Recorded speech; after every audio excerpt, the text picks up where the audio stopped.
네, 이어지는 발표는 국가 AI 전략위원회의 자문위원이자 대한민국 피지컬 AI의 표준을 정립해 나가고 계시는 마음 AI 손병희 연구소장님께서 진행하시겠습니다. 산업별 AX 트렌드와 도입 성공 사례를 통해 더욱더 발전할 AI의 무한한 가능성을 손병희 소장님께서 보여주신다고 합니다. 지금 바로 만나보겠습니다. 안녕하십니까. 마음의 연구소장 손병입니다. 오늘은 판단하는 AI에서 실행하는 피지컬 AI로 라는 주제로 말씀드리도록 하겠습니다. 저희가 이야기하는 마음 AI의 엣지 디바이스입니다. 이 엣지 디바이스에는 지금 보시는 것 같이 락칩이 내장이 될 수도 있고요. 엔비디아 제슨 올인 NX 보드도 내장을 시켜서 원하는 태스크를 수행할 수도 있습니다.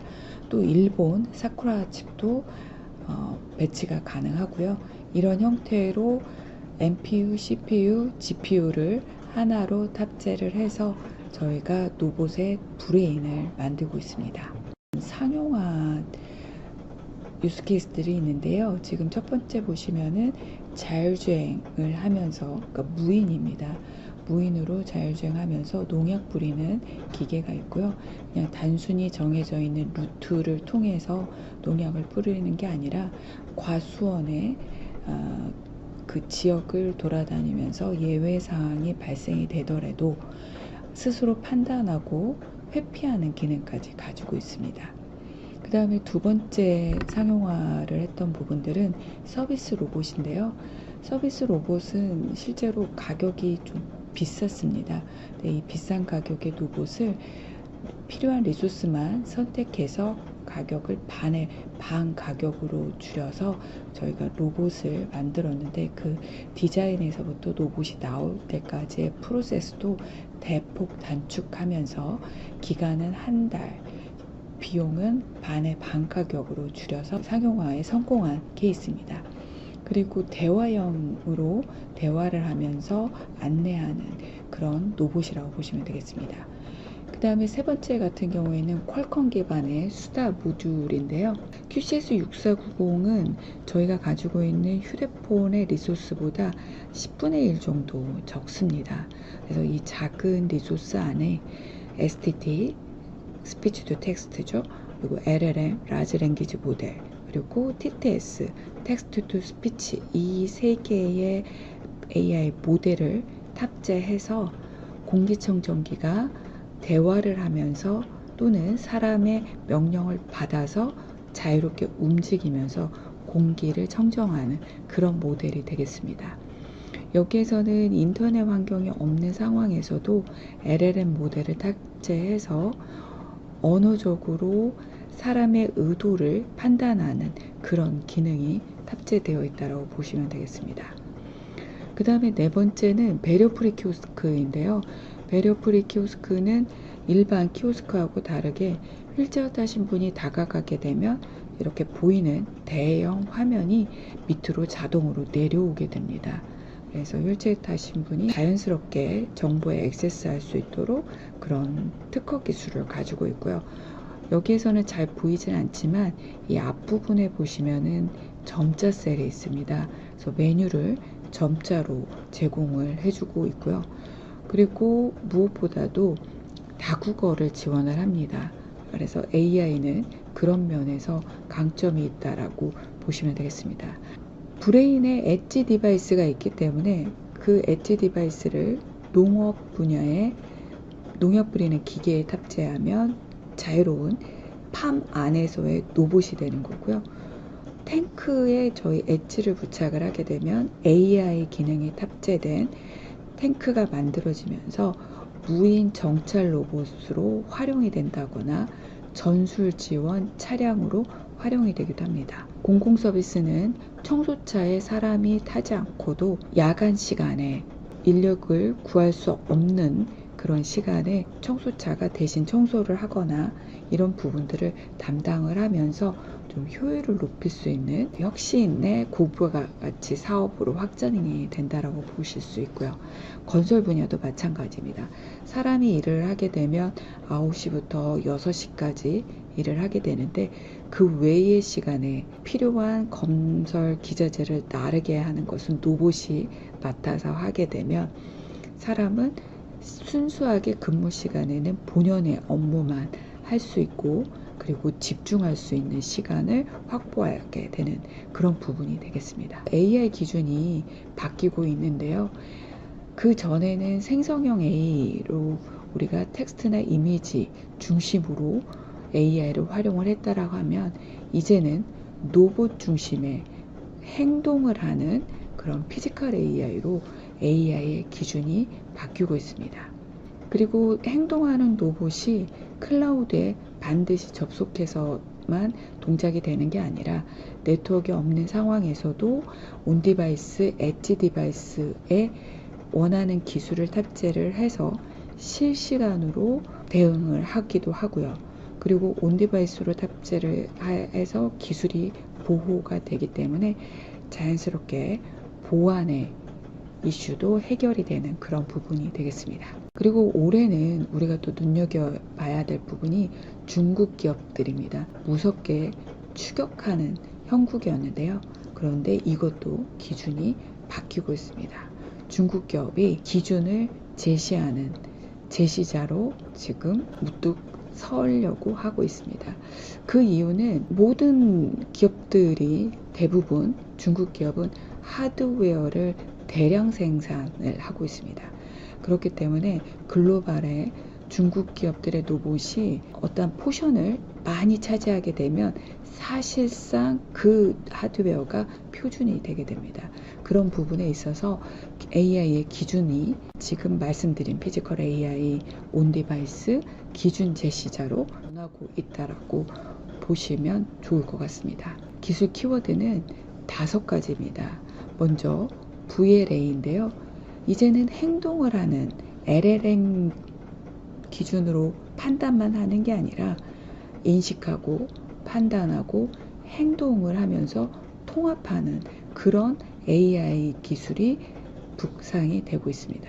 그 다음에 방금 전에 말씀드렸던 온디바이스 AI가 오프라인에도 실시간으로 대응을 하는 안정성을 보장하는 키워드가 떠오르고 있고요. AI 모델만 가지고서 되진 않죠. 행동을 하려면 어떠한 하드웨어 폼팩터가 필요합니다.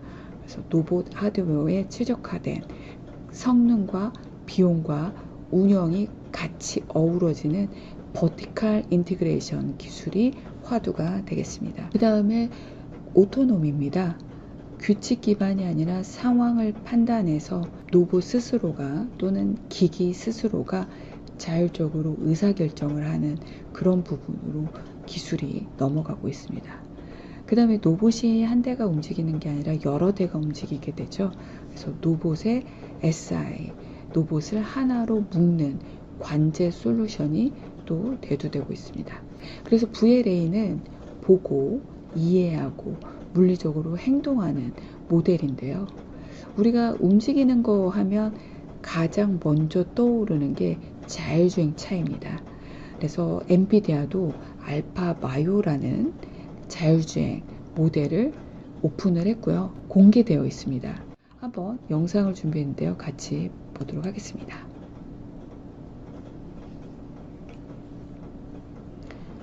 지금 공이 지나가는데 사람이 나타날 거라고 생각을 하는 거죠.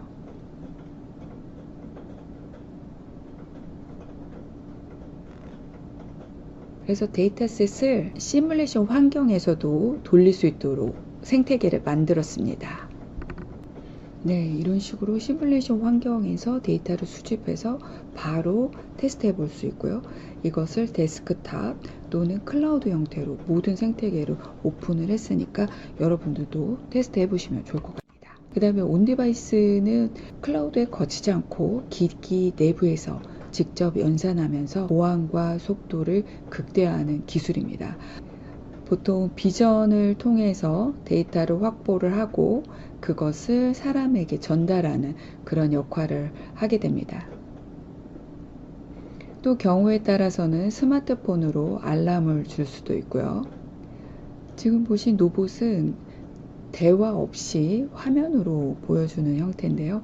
여기에 아까 말씀드린 STT, LLM, TTS가 탑재가 되면 자연스럽게 대화도 할 수가 있습니다.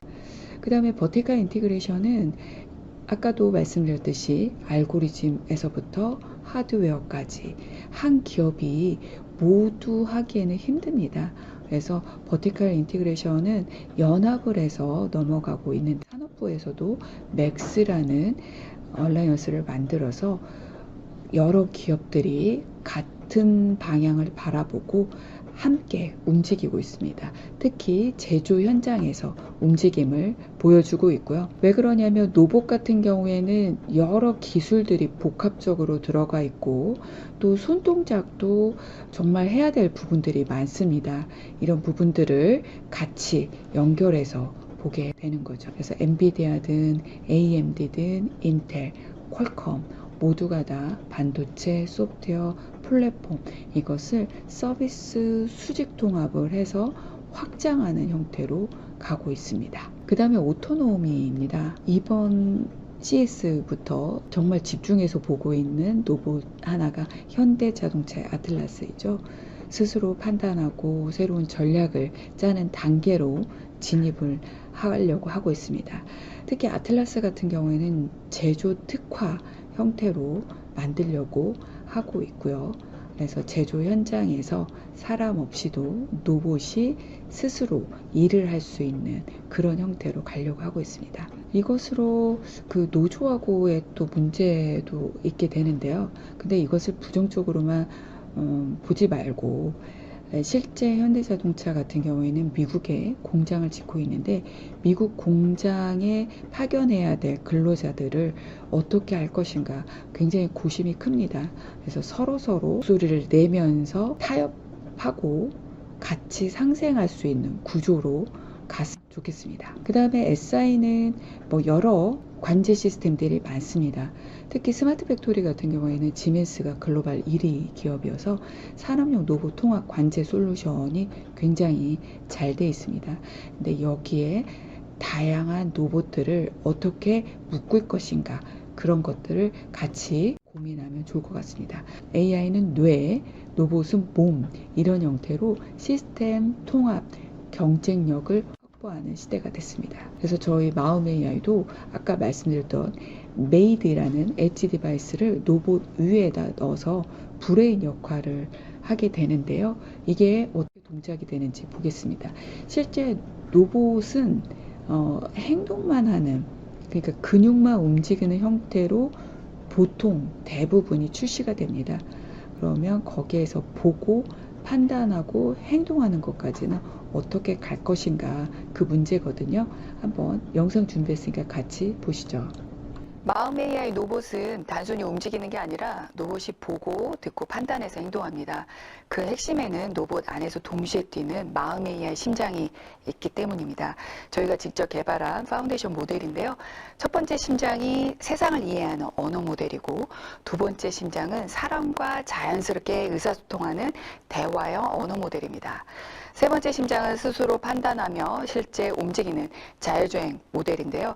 이 모델은 이동하는 내비게이션뿐만 아니라 조작과 매니플레이션까지 같은 구조로 확장됩니다. 이렇게 각기 다른 역할을 하는 심장을 하나로 통합한 로봇 두뇌, 그것이 바로 마음 AI의 엣지 디바이스 메이드입니다. 메이드가 지금 로봇계 위에 검정색으로 아마 보고 계신 그런 부분일 텐데요. 이거는 AI 전용 프로세서 NPU를 중심으로 CPU와 GPU를 목적에 맞게 커스텀한 구조입니다. 최대 180토스 성능이 나오는데요. 1초에 180조 번의 AI 연산을 하게 됩니다. 지금 딱 연결되는 거 보셨죠? 연결이 되면 그 로봇이 근육만 움직이는 게 아니라 스스로 판단해서 움직이게 됩니다. 이 메이드의 실험용 장비는 실험용 장비가 아니라 실제 상용화 장비입니다. IP65라는 방진 방수 스탠다드를 맞췄고요. 인그레스 프로텍션이라는 인증이라고 보시면 되겠습니다. 와이파이, LTE 등 통신 모듈도 포함되어 있고요.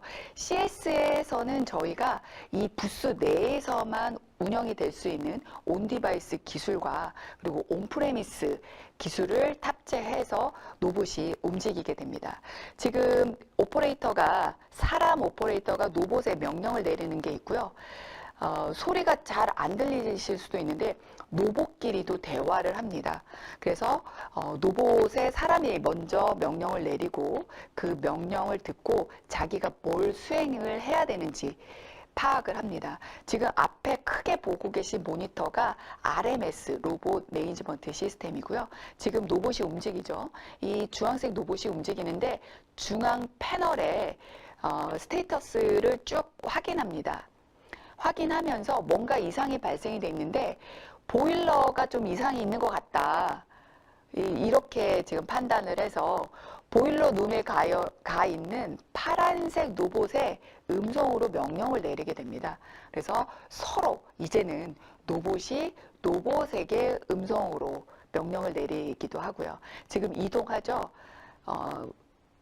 그 핸들 모양에 있는 그런 파이프가 있는데요. 거기가 보일러 룸입니다. 보일러 룸을 지금 실시간으로 보여주고 있고요. 여기는 이상이 없는데 지금 파란색 메이드박스를 들고 있는 이 로봇은 뭔가 여기에는 문제가 있다라고 이야기를 하고 있습니다. 열화상 카메라가 앞에 탑재가 되어 있거든요. 그래서 열화상 카메라의 온도를 체크해서 뭔가 문제가 있다라고 보고를 하게 되면 주황색 로봇이 그 파란색 로봇에게 너 이 시스템 셧다운 시키고 외부로 리포팅해 라고 명령어를 내리게 됩니다. 그러면 그 명령을 수행한 다음에 스테이션에서 임무가 완료가 되면 저렇게 앉게 됩니다. 이런 형태로 되고 있고요. 저 메이드박스는 이 사적보행 로봇뿐만 아니라 휴머노이드, CCTV, 드론 같은 모델을 쓸 수 있기 때문에 연결해서 사용할 수가 있게 됩니다. 네, 이렇게 돼서 지연 같은 경우에는 그 클라우드를 제거를 하고 실시간 제어를 하는 온 디바이스로, 그렇기 때문에 LLM 자체가 사이즈가 굉장히 작은 사이즈가 되고 로컬 처리를 하기 때문에 보안이나 안정성 면에서 환경에 최적화되어 있다고 볼 수 있겠습니다. 올해부터는 마음 AI가 로봇개를 만듭니다. 사족보행은 중국 로봇들이 많이 생산이 되고 있고 아직 우리나라에는 상용화 단계로 올라온 로봇이 없어서 저희가 중국 로봇을 많이 테스트를 해봤는데요. 아직 하드웨어의 로버스트라고 할까요? 이게 약간 약합니다. 그래서 넘어지기만 하면 고장률이 좀 높아서 저희가 자체 진돗개 진도봇을 만들려고 하고 있습니다. 올 3월에 나오고요. 진도봇은 4개의 컨셉으로 나눠서 나오게 되는데요. 간단하게 실내에서 움직이는 거, 실외에서 빠르게 움직이는 휠 타입도 나오고, 그리고 좀 등치가 큰 국방용으로 사용할 수 있는 로봇개도 나오고요. 그리고 아주 좀 소형으로 특수전에 사용할 그런 로봇들도 나옵니다. 육상뿐만 아니라 수중에서도 같이 병행해서 활동할 수 있는 그런 로봇도 저희가 준비를 하고 있습니다. 스스로 판단하는 거, 인지할 수 있는 능력, 그리고 장면을 보더라도 이 로봇이 제조 현장에 바로 적응할 수 있고 우리 할머니 댁에 가더라도 바로 적응할 수 있고, 이런 모델들이 월드 모델이잖아요. 그래서 이런 월드 모델을 저희가 지향하고 있습니다. 지금 피지컬 AI로 모두 달려가고 있죠.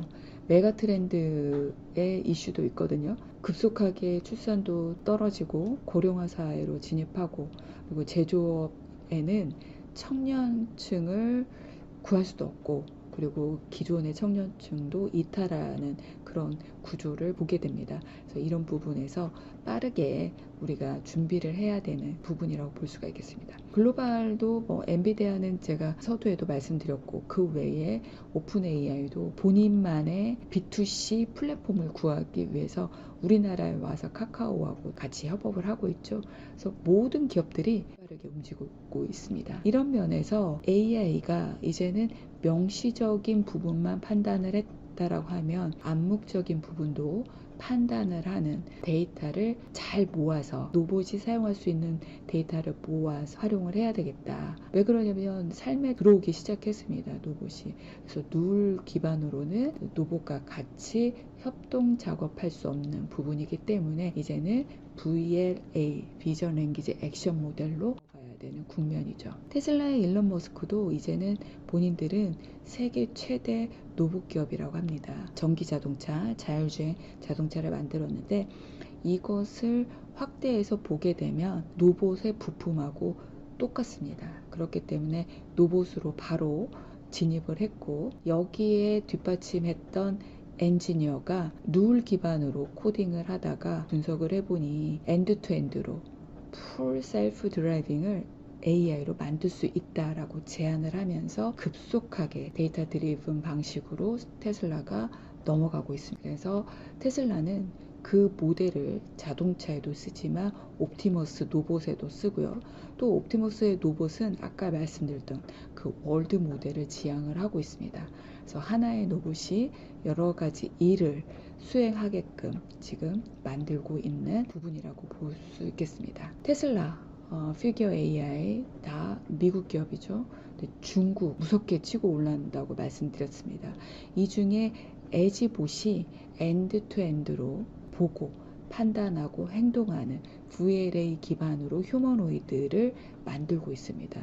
우리가 눈여겨봐야 될 기업이고요. 유니트리는 너무 잘 알고 있고 올 춘절에 군무를 펼치면서 정말 자연스럽게 가야 된다라고 볼 수가 있겠습니다. AI의 가장 큰 메릿은 다국어입니다. 제조 현장에서도 외국인 노동자를 교육시킬 때도 AI가 활용될 수 있습니다. 의료 현장도 마찬가지. 그리고 국방, 탱크가 누울 기반으로 되어 있으면 잠자리 하나에도 멈출 수 있습니다. 이제는 스스로 보고 판단하고 행동할 수 있는 그런 부분으로 넘어가야 될 부분입니다. 사람이 판단했을 때는 잠자리를 그냥 무시하고 넘어가지만 AI가 판단할 때는 이게 누울 기반일 때 정말 큰 오차로 나타날 수 있거든요. 지금 남아있는 제조업 영역에는 이렇게 식선식품을 가공하는 거 아직 로봇이 투입되지 않은 영역입니다.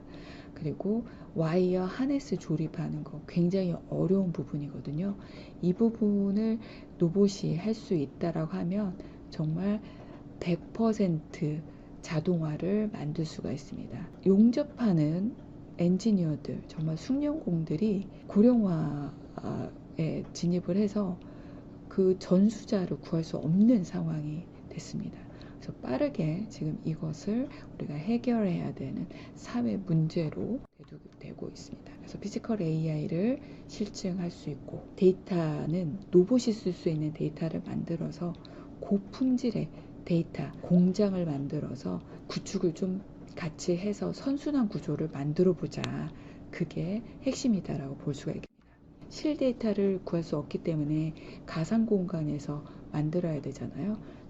어쨌건 시뮬레이션 환경에서 데이터를 만들어서 빠르게 테스트를 해보고 그리고 모델을 고도화 시킨 다음에 그 고도화된 데이터를 상용화해서 관제하는 빠른 사이클을 돌려보자, 이런 말씀을 드리고 싶습니다. 모든 것은 동일한 레시피로 무한 확장되고 있습니다. 미래를 지배하는 것은 만드는 자입니다. 여러분들도 같이 한번 고민해 보시면 좋을 것 같습니다. 제가 준비한 내용은 여기까지입니다. 감사합니다. 네, 유익한 강연 감사드립니다.